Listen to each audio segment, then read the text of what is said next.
तुम्हारी जय तुम्हारी विश्वविद्यालय इलाहाबाद। जय जय तुम्हारी विश्वविद्यालय इलाहाबाद। ज्ञान उद्गम ज्ञान संगम ज्ञान के इतिहास। ज्ञान उद्गम ज्ञान संगम ज्ञान के इतिहास। शत शत नमन है विश्वविद्यालय इलाहाबाद। सुंदरम सत्यम शिवम अवधारणा।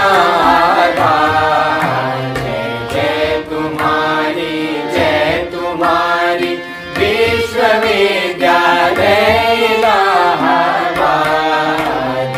जय तुम्हारी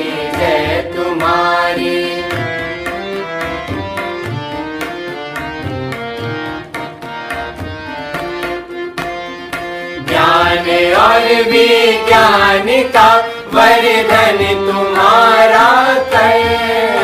साहित्य और संगीत की सेवा तुम्हारा धर्म। सबके लिए सब दिन तुम्हारा खुला शिक्षा द्वार।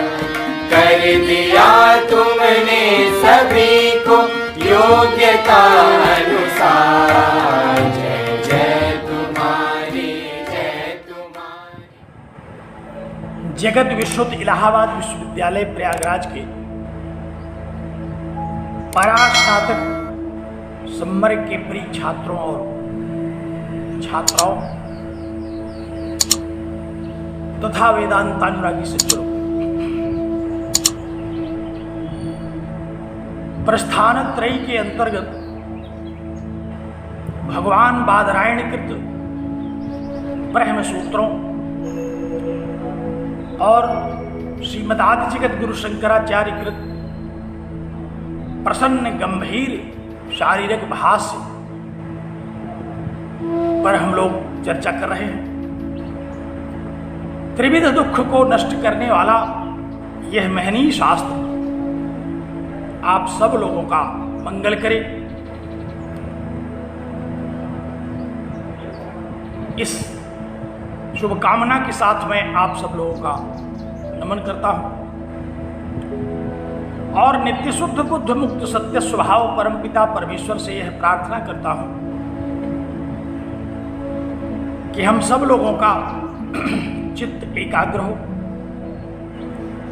बुद्धि कुशाग्र हो और यह महनीय शास्त्र हम लोगों को हृदयंगम हो सके। स्मरण करें ब्रह्मसूत्र शांकर भाष्य के द्वितीय अध्याय के प्रथम पाद में आज हम लोगों को विचार करना है 32वें सूत्र पर। न प्रयोजनवत्वात्।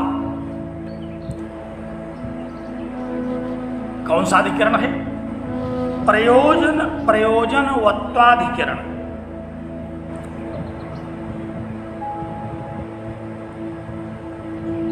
संदर्भ पर पहुंचे। सूत्र संख्या द्वितीय अध्याय के प्रथम पाद का 32वां और 33वां सूत्र है इस अधिकरण में।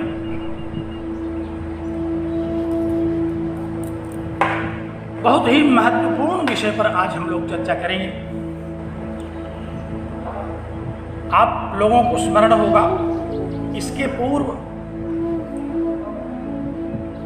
ब्रह्मसूत्र के प्रथम अध्याय के प्रथम पाद में हम लोगों ने जन्माद्यस्य अतः इत्यादि सूत्र के द्वारा परम पिता परमेश्वर की जगत कारणता के विषय में विचार किया। इस जगत का परम कारण अभिन्न निमित्तोपादान कारण ब्रह्म है और अनेक श्रुतियों को उद्धृत करके भगवान शंकराचार्य ने इस विषय को स्थापित किया। यतो वा इमानि भूतानि जायन्ते येन जातानि जीवन्ति यत् पर्यन्तमभिशं विशन्ति तद् ब्रह्म तद्विजिज्ञासस्व। जिससे यह समग्र जगत उत्पन्न होता है, जिसमें ये स्थित रहता है और अंततः जिसमें विलीन हो जाता है, वह है परमात्मा। वही परमात्मा इस जगत का निमित्त कारण भी है और उपादान कारण भी है। आप लोग प्रकरण पर पहुंच गए, पुस्तक सामने रखेंगे तो थोड़ा सुविधा होगी समझने में।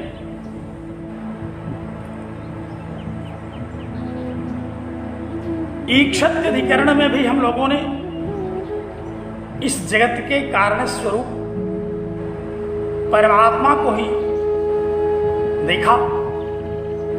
सांख्य के द्वारा अनुमन्य जो प्रकृति तत्व है उसको जगत का कारण नहीं माना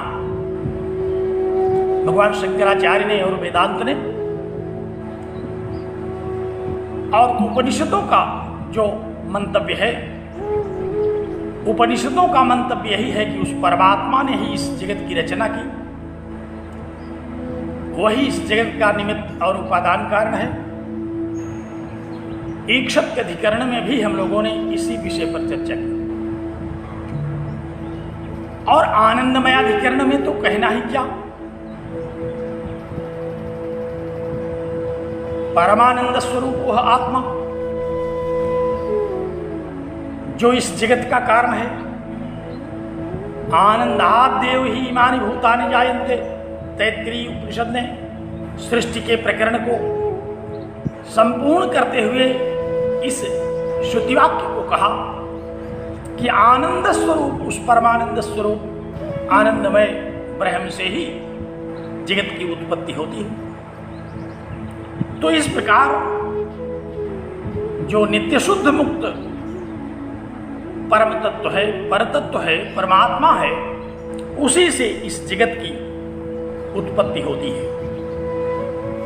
और श्रुतियों में उस परमात्मा के जो भी लक्षण दिए गए, चाहे वो तटस्थ लक्षण हो, चाहे स्वरूप लक्षण हो, उन सब पर हम लोगों ने चर्चा किया, जिसके अनुसार उस परमात्मा के विषय में कहा गया कि वह नित्य तृप्त है।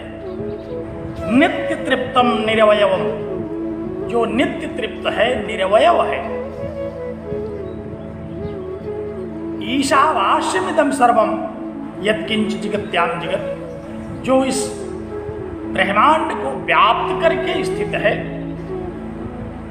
अणोरणीयान महतो महीयान, जो अणु से भी अणु और महान से भी महान है। ऐसा नित्य तृप्त आप्त काम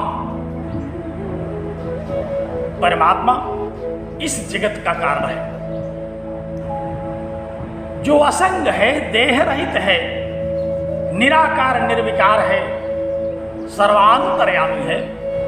ऐसा परमात्मा ही इस जगत का कारण है। तो जगत की कारणता के विषय में परमात्मा को ही संदर्भित किया सभी श्रुतियों ने। हम लोगों ने इस विषय को विस्तार से सुना, इस पर चर्चा की। परंतु आज का जो प्रसंग है, पूर्व पक्ष कहता है कि नहीं, परमात्मा इस जगत का कारण नहीं हो सकता, क्योंकि किसी भी कार्य को करने के लिए सामान्य संसार में भी हम देखते हैं कि उद्देश्य होता है लोगों का। प्रयोजनम अनुद्देश्य मंदोपि न प्रवर्तते, बिना प्रयोजन के कोई मंद बुद्धि भी प्रवृत्त नहीं होता। कोई प्रयोजन सिद्ध होता है, कोई स्वार्थ सिद्ध होता है, तभी बुद्धिमान लोग भी इस संसार में किसी कार्य को करने के लिए प्रवृत्त होते हैं, अपनी इच्छा की पूर्ति के लिए काम को करते हैं, कार्यों को करते हैं। उससे उनका स्वार्थ सिद्ध होता है, उनको संतुष्टि होती है, उनको सुख होता है। और कार्य जब नहीं सिद्ध होता तो दुख होने लगता है। इसलिए कार्य को सिद्ध करने के पीछे मनुष्य के मन में कोई न कोई उद्देश्य होता है, कोई प्रयोजन होता है। उससे उसको सुख की प्राप्ति होती है, यश की प्राप्ति होती है, धन की प्राप्ति होती है, अनेक उद्देश्यों को लेकर के। सामान्य मनुष्य, बुद्धिमान मनुष्य, विवेकी जन कार्यों को करते हैं। अब यहां पूर्व पक्षियों का यह कहना है कि परमात्मा तो नित्य तृप्त है, निरवय है, परमानंद स्वरूप है, उसको क्या चाहिए? उसका कौन सा उद्देश्य बचा रह गया है जो जगत की रचना के द्वारा वह प्राप्त करना चाहता है? वह तो सुख और दुख से रहित है, असंग है। सुख और दुख जहां स्पर्श नहीं कर पाते वो परमात्मा है। तो फिर आखिर इस संसार की रचना करने का क्या उद्देश्य है? उसका कौन सी संतुष्टि प्राप्त करना चाहता है इस जगत की रचना करके? जब उसको किसी प्रकार का कोई स्वार्थ नहीं है, कोई इच्छा नहीं है, आप्त काम है, तो क्यों वह जगत की रचना कर रहा है?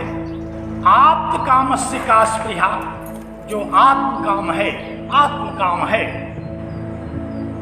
नित्य तृप्त है, निरवय है, निराकार निर्विकार है, वह भला क्यों जगत की रचना करेगा? इसलिए ये कथन स्वीकार करने योग्य नहीं है कि परमात्मा ने जगत की रचना की। वेदांत का ये मंतव्य उचित नहीं है, जिसके द्वारा वेदांत ये कहना चाहता है कि इस जगत की रचना ईश्वर ने किया, परमात्मा ने किया। ये बात उचित नहीं है। क्यों नहीं उचित है? अब इस 32वें सूत्र को देखिए, इसके भाष्य में भगवान भाष्यकार ने इस बात पर वर्णन किया। क्या कहा? कहा कि न परमात्मा ने जगत की रचना नहीं की। ये पूर्व पक्ष का सूत्र है। न ब्रह्मणो जगत कर्तृत्व संभवति, ब्रह्म के द्वारा जगत की कर्तृता, जगत की रचना नहीं हो सकती। इसलिए यह बात मानना उचित नहीं है। न प्रयोजनवत्वात्, क्यों नहीं हो सकती? क्योंकि परमात्मा का कोई प्रयोजन नहीं है इस जगत की रचना करने का। और मैंने बताया कि बिना प्रयोजन के मंदबुद्धि भी कार्यों को नहीं करता, तो परमात्मा तो सर्वज्ञ है, सर्वशक्तिमान है, सत्य संकल्प है, वो क्यों ऐसा करने लगा? अगर उसका कोई कार्य बनता, उसकी कोई तृप्ति होती, उसके मन में कोई प्रसन्नता होती, उसका कोई उद्देश्य पूर्ण होता, तो परमात्मा उस पर जगत की रचना करता। लेकिन परमात्मा तो नित्य तृप्त है, उसका कोई प्रयोजन नहीं है, इसलिए परमात्मा इस जगत का कारण नहीं। इस सूत्र के द्वारा पूर्व पक्ष को प्रस्तुत किया गया। भगवान भाष्यकार ने इसका विस्तृत विवेचन किया। क्या कहा? सुनिए। कहा कि अन्यथा पुनश्चेतन कर्तृत्वम जगतः आक्षिपति।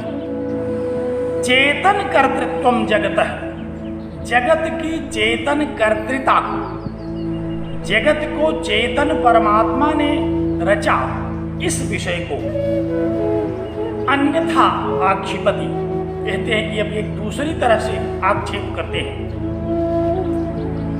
आक्षेप करते हैं, ये कहते हैं कि जगत का कारण परमात्मा नहीं है। क्या कहते हैं? कहा कि न खलु चेतनः परमात्मा इदम जगत बिंबम विपचयितुम अर्हति। कहा कि परमात्मा इस जगत की रचना को, कैसा जगत? कहा कि जगत बिंबम, जो संकल्प मात्र से उत्पन्न होने वाला मिथ्या जगत है। ऐसे जगत की रचना करना परमात्मा के लिए उचित नहीं है। परमात्मा भला इस जगत बिंब की रचना क्यों करे? यह कहना कि परमात्मा इस जगत बिंब की रचना करता है, इस उत्पत्ति विनाशशाली अनादि जगत की रचना परमात्मा किया करता है, यह कहना उचित नहीं है। कुतः, क्यों नहीं है? कहा कि प्रयोजनवत्वात् प्रवृत्ति नाम, क्योंकि प्रवृत्तियों का प्रयोजन होता है। कोई भी प्रवृत्ति जब होती है, किसी भी कार्य करने के लिए कोई जब प्रवृत्त होता है, अग्रसर होता है, जब कार्य को संपन्न करने के लिए वह सन्नद्ध होता है, उद्यत होता है, तो कोई प्रयोजन होता है। प्रवृत्ति नाम प्रयोजनवत्वात्, प्रवृत्तियों का प्रयोजन होगा, बिना प्रयोजन के किसी में कोई प्रवृत्ति नहीं होगी। आक्षेप आरंभ किया, कहा कि परमात्मा इस जगत का रचयिता नहीं है। इस जगत बिंब को भला परमात्मा क्यों बनाने लगा? क्यों प्रवृत्त होगा इस जगत को रचने के लिए? क्योंकि प्रवृत्ति नाम प्रयोजनवत्वात्, प्रवृत्तियां तो किसी प्रयोजन से होती हैं। कोई व्यक्ति किसी कार्य को प्रवृत्त करेगा, किसी कार्य में प्रवृत्त होगा, उसको बनाएगा, तो उसका कोई प्रयोजन सिद्ध होगा। चेतनो ही लोके बुद्धिपूर्वकारी पुरुषः प्रवर्तमानो न मंदोपक्रमापि तावत् प्रवृत्तिमात्म प्रयोजन अनुपयोगिनी आरभमाणो दृष्टः किमुत गुरुतर संरभ्भाम। कहा कि हम लोग संसार में देखते हैं, लोके इस जगत में देखते हैं। क्या देखते हैं? कहा कि चेतनः पुरुषः, जो चैतन्य पुरुष है, बुद्धिपूर्वकारी, जितने विवेकी लोग हैं, बुद्धिमत्तापूर्ण कार्य करने वाले पुरुष हैं, वे मंदोपक्रमापि अनुपयोगी कार्यों को नहीं करते। कोई मंद उपक्रम उनका नहीं होता। कोई भी ऐसा कार्य आरंभ नहीं करते जिसका कोई उद्देश्य न हो, कोई प्रयोजन न हो।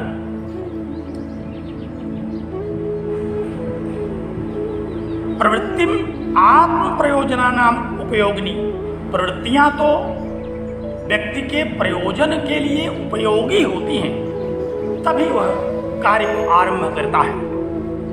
कोई भी कार्य क्यों आरंभ किया जाता है? क्योंकि उसका कोई प्रयोजन सिद्ध होता है, उससे कोई फल की प्राप्ति होती है, उससे कोई संतुष्टि की प्राप्ति होती है।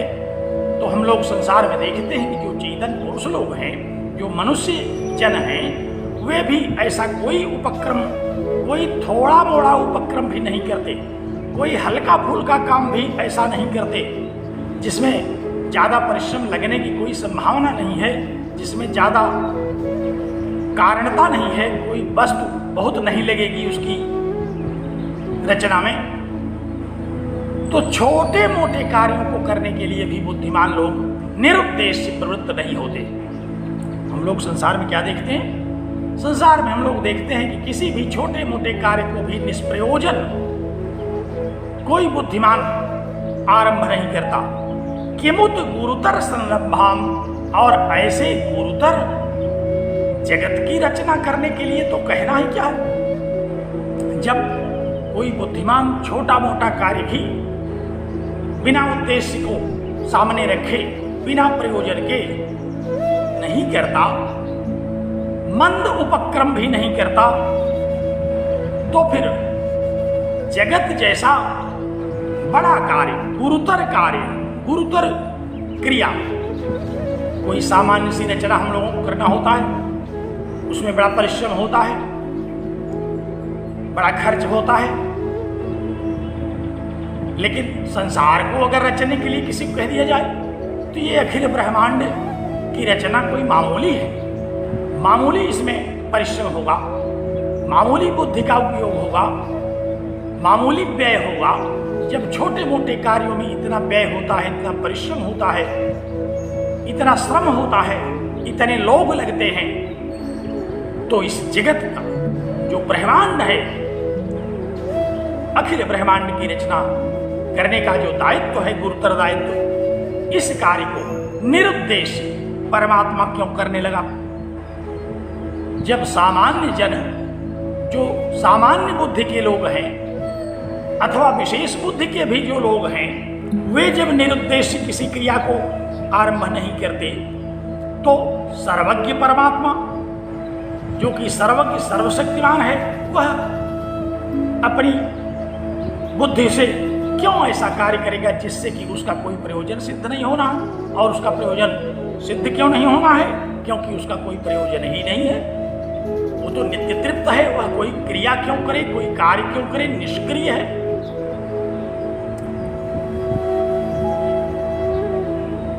भवति च लोक प्रसिद्धानुवादिनी श्रुति, कहा कि और लोक प्रसिद्ध श्रुति है, बृहदारण्यक की है श्रुति है, बृहदारण्यक परिषद का ये मंत्र है जो कहता है कि न वा अरे सर्वस्य कामाय सर्वं प्रियम भवति, आत्मनस्तु कामाय सर्वं प्रियम भवति।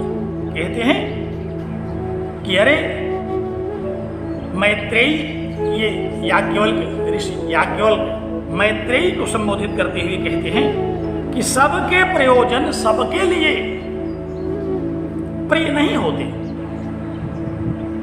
हमारा कोई प्रयोजन है, हम उसको करेंगे, आवश्यक नहीं है कि दूसरे का भी वही प्रयोजन है, तीसरे का भी वही प्रयोजन है, चौथे का भी वही प्रयोजन है, अथवा दूसरे तीसरे चौथे सब उससे प्रसन्न ही हो रहे हैं। क्यों प्रसन्न होंगे?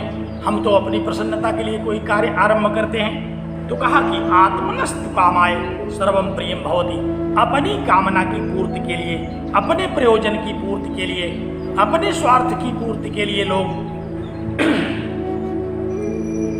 प्रवृत्त होते हैं। सबकी रुचियों को देखते हुए, सबको प्रसन्न करने के लिए, सबको संतुष्ट करने के लिए न तो कोई कार्य करता है और न कोई कार्य सबके लिए प्रिय होता ही है। इसलिए संसार में प्रायः यह द्रष्टव्य है कि जो हमें अच्छा लगता है हम वही करते हैं। तो परमात्मा को कोई कार्य क्यों अच्छा लगेगा?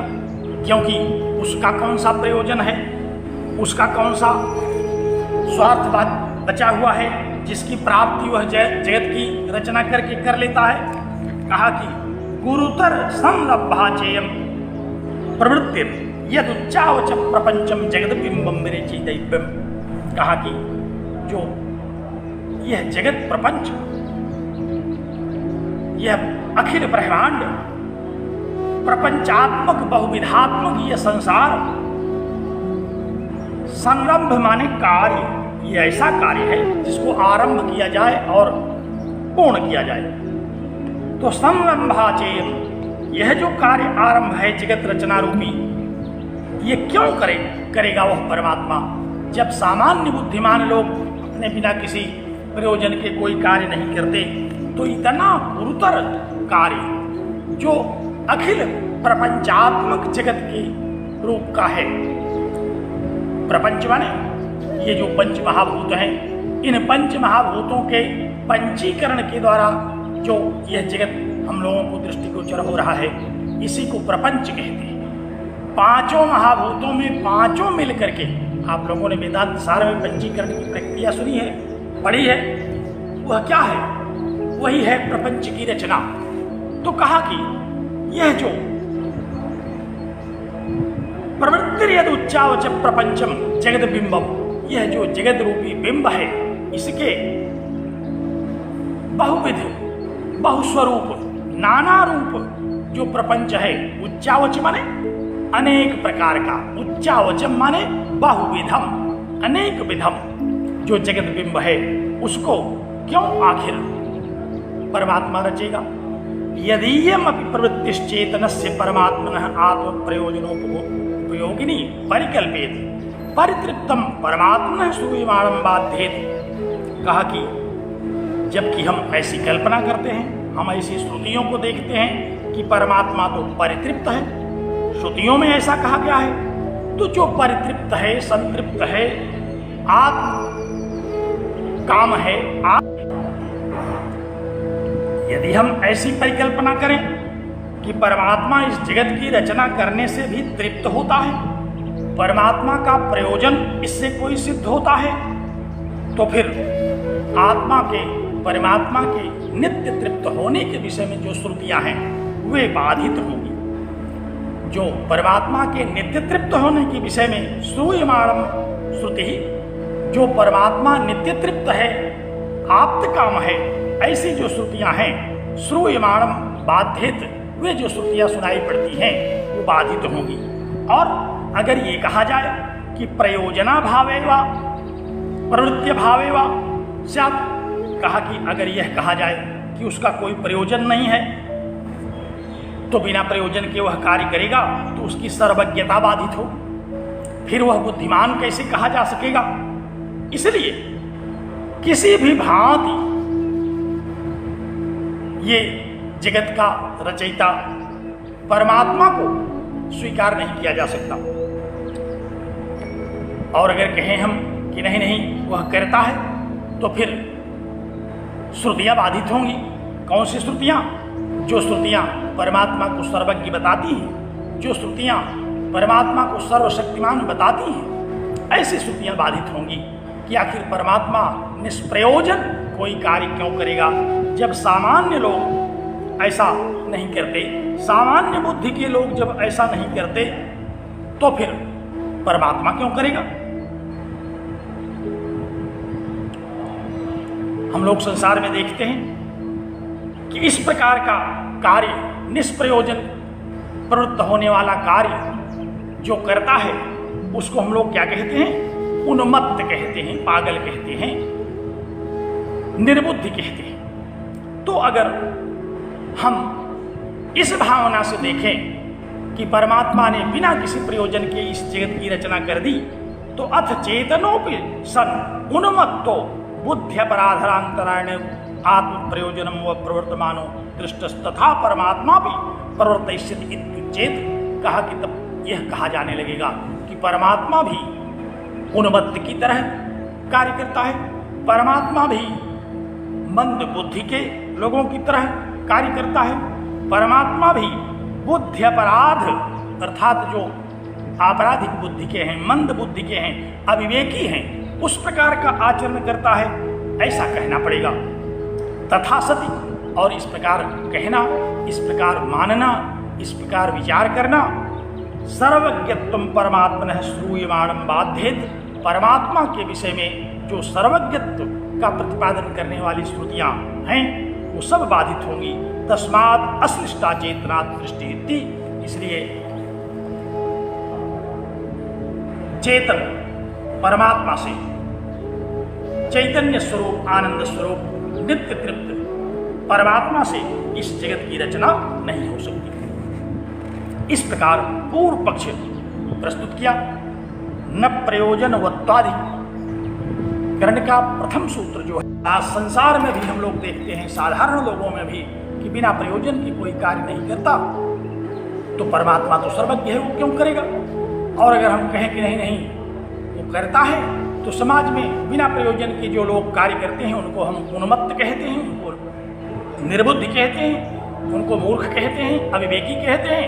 तो ये सारे के सारे आरोप परमात्मा पर लगेंगे, जो कि औचित्यपूर्ण नहीं है, क्योंकि श्रुतियां कहती हैं यह सर्वज्ञ है, सर्वविद, वह तो सर्वज्ञ है, ज्ञान स्वरूप है, आनंद स्वरूप है, नित्य तृप्त है, निर्विकार निराकार है, वह भला परमात्मा ऐसा क्यों करने लगा।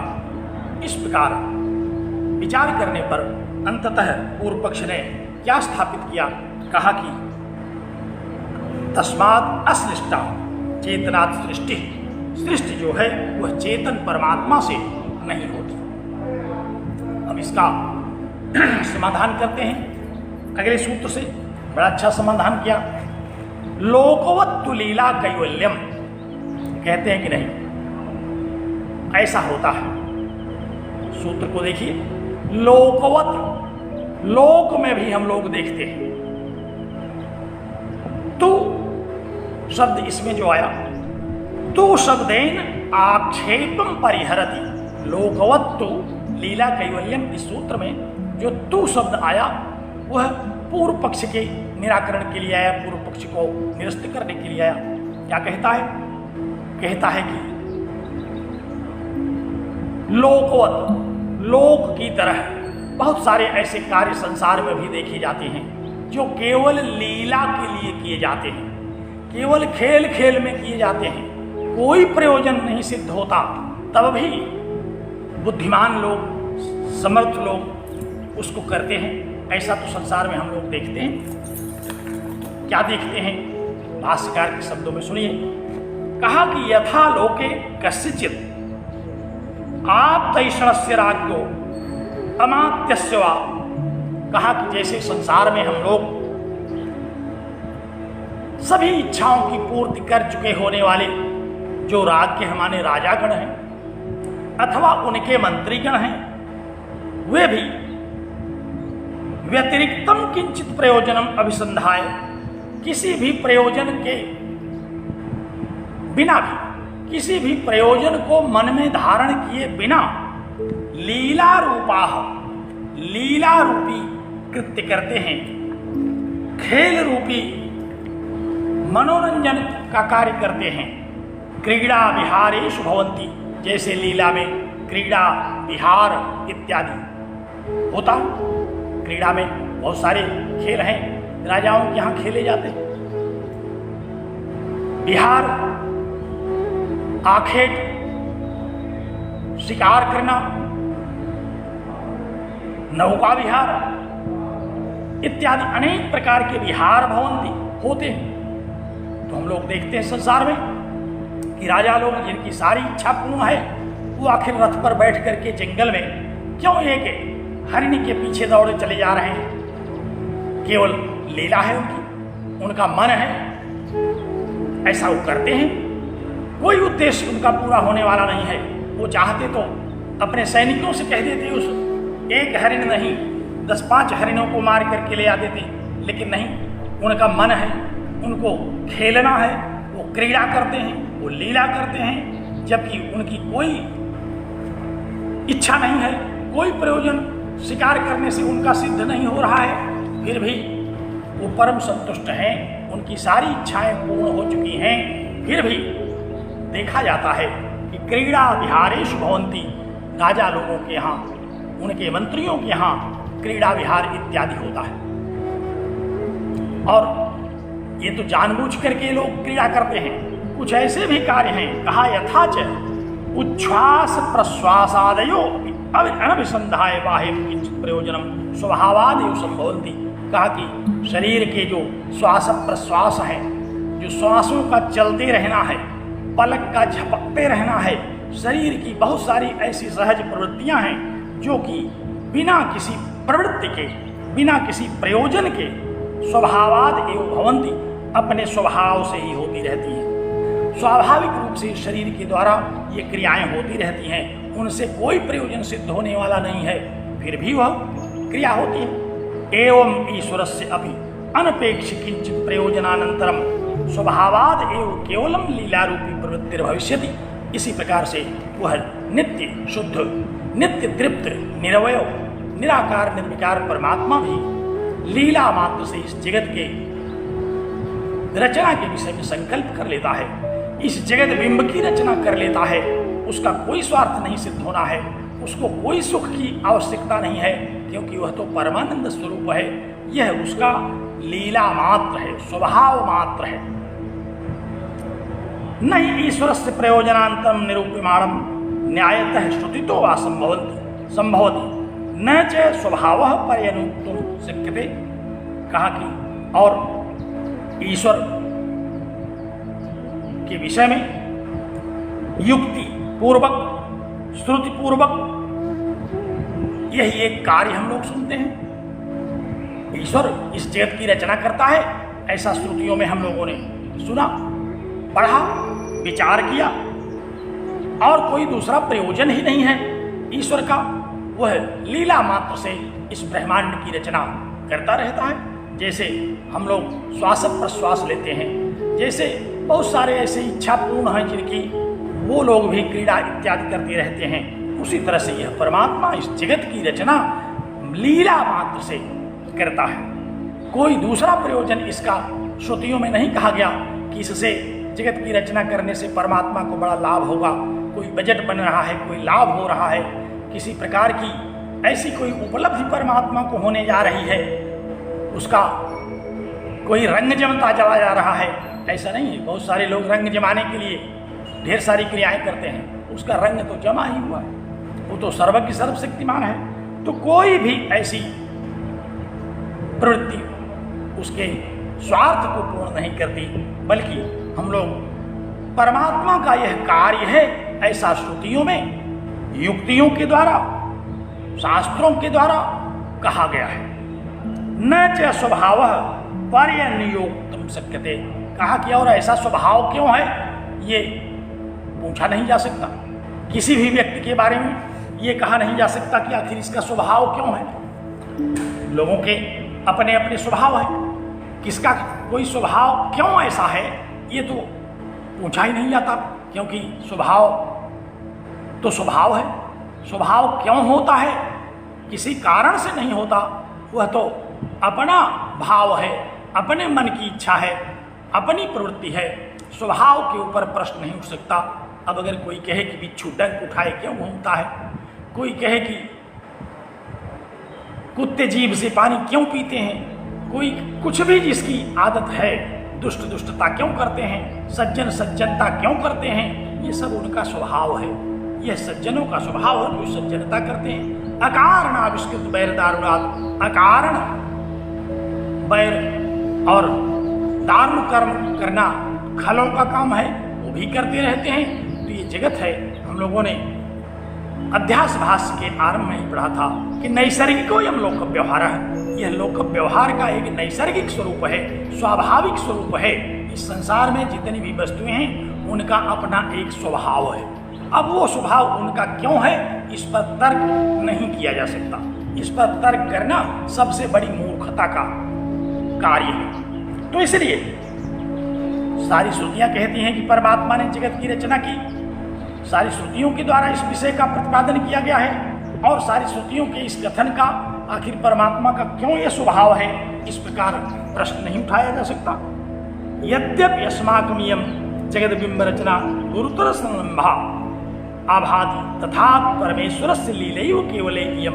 कहा कि यद्यपि हम लोगों को लगता है कि यह संसार बहुत बड़ा काम है, बहुत परिश्रम साध्य है, बहुत शक्ति साध्य है, लेकिन परमेश्वरस्य लीलैव केवलेयम, यह परमेश्वर के लिए केवल लीला है।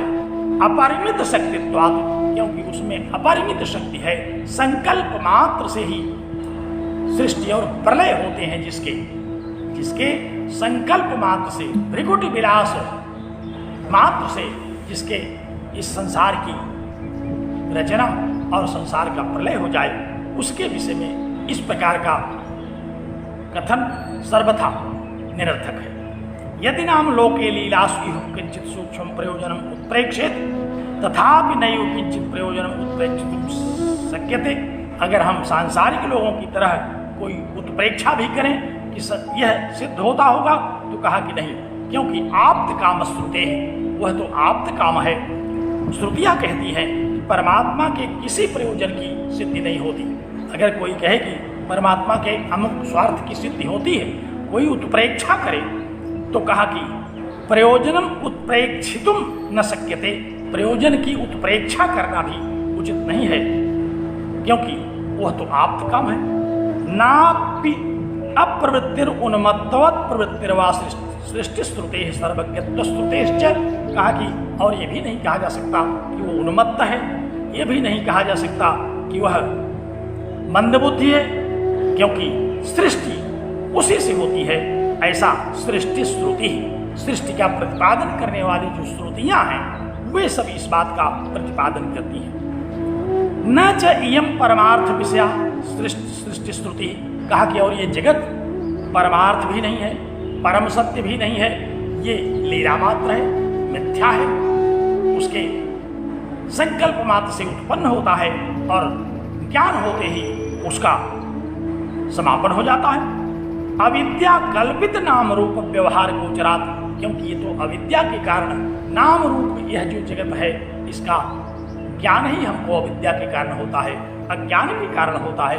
ये परमार्थ तो है ही नहीं। अगर वह कोई पारमार्थिक कार्य करता, अगर कोई यथार्थ क्रिया करता, तब तो इस प्रकार के प्रश्नों का मतलब भी था। जब यह केवल लीला है, जब यह केवल अविद्या कल्पित है हम लोगों के लिए, ईश्वर का इससे कोई स्वार्थ नहीं सिद्ध होता, तो फिर इस प्रकार के आक्षेप सर्वथा निरर्थक है। ब्रह्मात्म भाव प्रतिपादन परत्वात् च इत्येतपि नैव विस्मर्तव्यम, कहा कि और ये नहीं भूलना चाहिए कि परमात्मा के स्वरूप का विचार करने से परमार्थ की प्राप्ति होती है। ब्रह्म तत्व का विचार करने से परम शय की प्राप्ति होती है।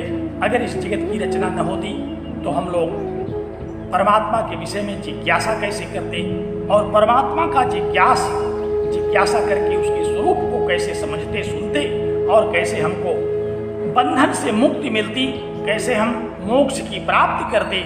नैव विस्मर्तव्यम, इस बात को नहीं भूलना चाहिए, क्योंकि अगर वेदांत के इस सिद्धांत को हम स्वीकार नहीं करते, जगत को हम परमात्मा की रचना नहीं मानते, तो फिर ये सत्य होगा, सुख दुख भी सत्य होंगे, और इस जगत में प्रत्येक प्राणी को केवल बंधन युक्त ही रहना पड़ेगा, कभी भी वह बंधन मुक्त नहीं हो सकता। इस बात को हमेशा याद रखना चाहिए। इसलिए कहा, अंतिम वाक्य क्या कहा? कहा कि ब्रह्मात्म भाव प्रतिपादन परत्वाच्च इत्येतदपि नैव विस्मर्तव्यम। ये श्रुतियां किस लिए प्रवृत्त होती हैं?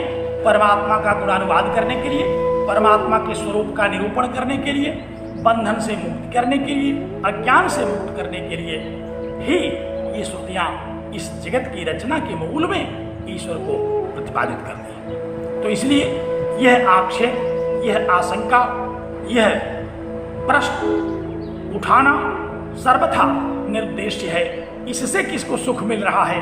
जो लोग इसको उठा रहे हैं, उनका कौन सा प्रयोजन सिद्ध हो रहा है, उनको कौन सा आनंद आ रहा है, उनका क्या स्वार्थ सिद्ध हो जा रहा है। अगर वो इस बात का खंडन ही कर लें कि परमात्मा इस जगत का कारण नहीं है, तो क्या इससे उनको परम पद मिल रहा है?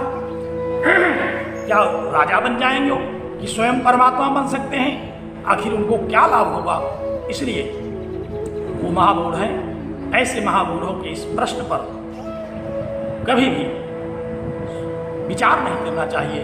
वेदांत वेद्य उस परमात्मा के विषय में विचार, जिज्ञासा, चिंतन, चर्चा करनी चाहिए, और यह जानते रहना चाहिए इस जगत की रचना उसी ने की, इस जगत का अभिन्न निमित्तोपादान कारण वही परमात्मा है। तो इस प्रकार इस न प्रयोजनवत्वाधिकरणम में पूर्व पक्ष आया कि वह परमात्मा इस जगत का कारण नहीं हो सकता, क्योंकि वो नित्य तृप्त है, इससे उसका क्या स्वार्थ पूरा होगा। स्वार्थ से ही चलने वाले जो लोग हैं, जो बिना स्वार्थ के कोई काम नहीं करते, उनका ये पूर्व पक्ष है। यहाँ तो स्वार्थ की कोई बात नहीं, यहाँ तो हम लोग परमार्थ का चिंतन कर रहे हैं। परम सही की प्राप्ति के लिए इस श्रुति का, इस सूत्र का, इस भाष्य का, इस शास्त्र का चिंतन करने चले हैं। तो इसलिए उन स्वार्थी लोगों की बात पर ध्यान देना ही बेकार है। तो इस प्रकार ये अधिकरण पूर्ण हुआ। अब अगले अधिकरण पर हम अगले व्याख्यान में चर्चा करेंगे। आइए हम मंगलाचरण करें। ओम पूर्णमदः पूर्णमिदं पूर्णात् पूर्णमुदच्यते पूर्णस्य पूर्णमादाय पूर्णमेवावशिष्यते। ओम शांति शांति शांति।